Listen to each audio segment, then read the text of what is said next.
దేశంలో ప్రజా ప్రతినిధులపై నమోదైన క్రిమినల్ కేసులపై సుప్రీంకోర్టులో సంచలన వివరాలు వెల్లడయ్యాయి. దేశంలోని మొత్తం 28 మంది ముఖ్యమంత్రుల్లో ఏకంగా 14 మంది తీవ్రమైన క్రిమినల్ కేసులను ఎదుర్కొంటున్నట్లు అమికస్ క్యూరీ సీనియర్ న్యాయవాది విజయ్ హన్సారియా సమర్పించిన నివేదికలో స్పష్టమైంది. అత్యున్నత న్యాయస్థానానికి సమర్పించిన అఫిడవిట్ ప్రకారం తీవ్ర ఆరోపణలు ఎదుర్కొంటున్న వారిలో పలు రాష్ట్రాల ముఖ్యమంత్రులు, కీలక నాయకులు కూడా ఉన్నారు. తెలంగాణ సీఎం రేవంత్ రెడ్డిపై అత్యధికంగా 89 కేసులు పెండింగ్ లో ఉన్నాయి.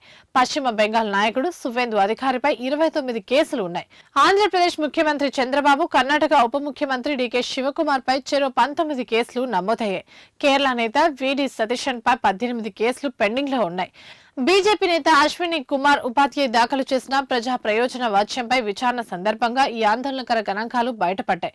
దేశవ్యాప్తంగా ఎంపీలు, ఎమ్మెల్యేలపై ఏకంగా 4192 కేసులు పెండింగ్ లో ఉన్నట్టు నివేదిక స్పష్టం చేస్తోంది.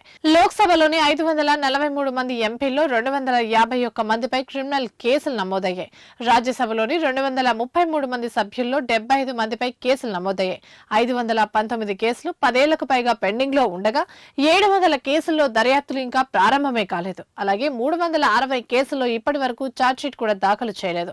రాష్ట్రాల వారీగా కేరళలో అత్యధికంగా 95% మంది ఎంపీలు క్రిమినల్ కేసులు ఎదుర్కొంటున్నారు.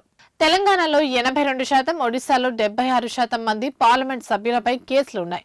ఎమ్మెల్యేల విషయానికి వస్తే పశ్చిమ బెంగాల్లో 58%, కేరళలో 57%, ఆంధ్రప్రదేశ్ లో 56%, తెలంగాణలో 49% మంది శాసన సభ్యులపై సీరియస్ క్రిమినల్ కేసులు పెండింగ్ లో ఉన్నాయి. ఈ నేపథ్యంలో ప్రజా ప్రతినిధులపై ఉన్న కేసుల విచారణను వేగవంతం చేయడానికి వెంటనే ప్రత్యేక కోర్టులు ఏర్పాటు చేయాలని, హైకోర్టులు ఈ విచారణను నిరంతరం పర్యవేక్షించేలా ఆదేశాలు ఇవ్వాలని అమికస్ క్యూరీ సుప్రీంకోర్టును అభ్యర్థించింది.